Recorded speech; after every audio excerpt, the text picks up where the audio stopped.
भारत का रुतबा दुनिया में बढ़ गया है। इसके पीछे की सबसे बड़ी वजह है पीएम मोदी, जिन्होंने भारत को ऊंचाइयों के शिखर पर पहुंचा दिया है। अब यही वजह है कि भारत से दोस्ती के लिए दुनिया लाइन लगाकर खड़ी हो चुकी है और दुनिया के कुछ ऐसे भी देश हैं जो भारत को लेकर दुनिया में छा रहे हैं, भारत का नाम ले रहे हैं और फेमस हो जा रहे हैं।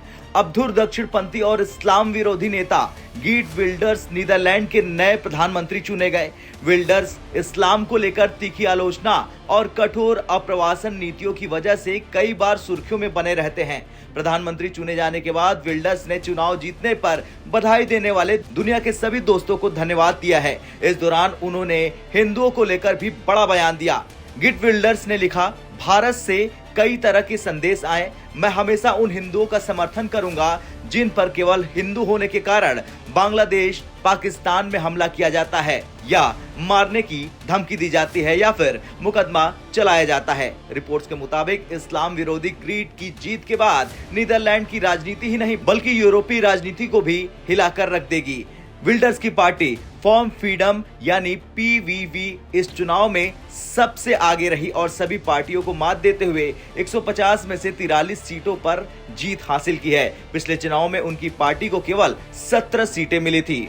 विल्डर्स पैगंबर मोहम्मद के बारे में आपत्तिजनक टिप्पणी करने के अलावा इस्लाम को पिछड़ा धर्म बता चुके हैं। विल्डर्स कई बार कह चुके हैं कि वे नीदरलैंड्स में मस्जिदों और कुरान पर प्रतिबंध लगाना चाहते हैं। विल्डर्स एक टीवी बहस के दौरान पैगंबर मोहम्मद पर अपनी टिप्पणी के लिए आलोचना झेलने वाली भाजपा की पूर्व प्रवक्ता नुपुर शर्मा का समर्थन कर चुके हैं। तब विल्डर्स ने कहा था कि नुपुर शर्मा ने सच कहा था और उन्होंने इस्लामिक देशों के गुस्से को हास्यास्पद बताया था।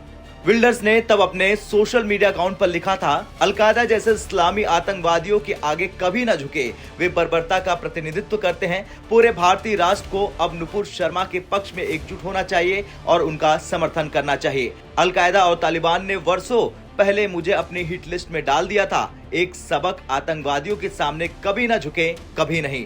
बता दें कि ग्रीट का विवादों से गहरा नाता रहा। 1998 में पहली बार हाउस ऑफ रिप्रेजेंटेटिव्स के सदस्य बनने के बाद से ही इस्लाम विरोधी कैंपेन करने और यूरोपीय संघ के खिलाफ अभियान चलाने के लिए उनकी आलोचना होती रही है।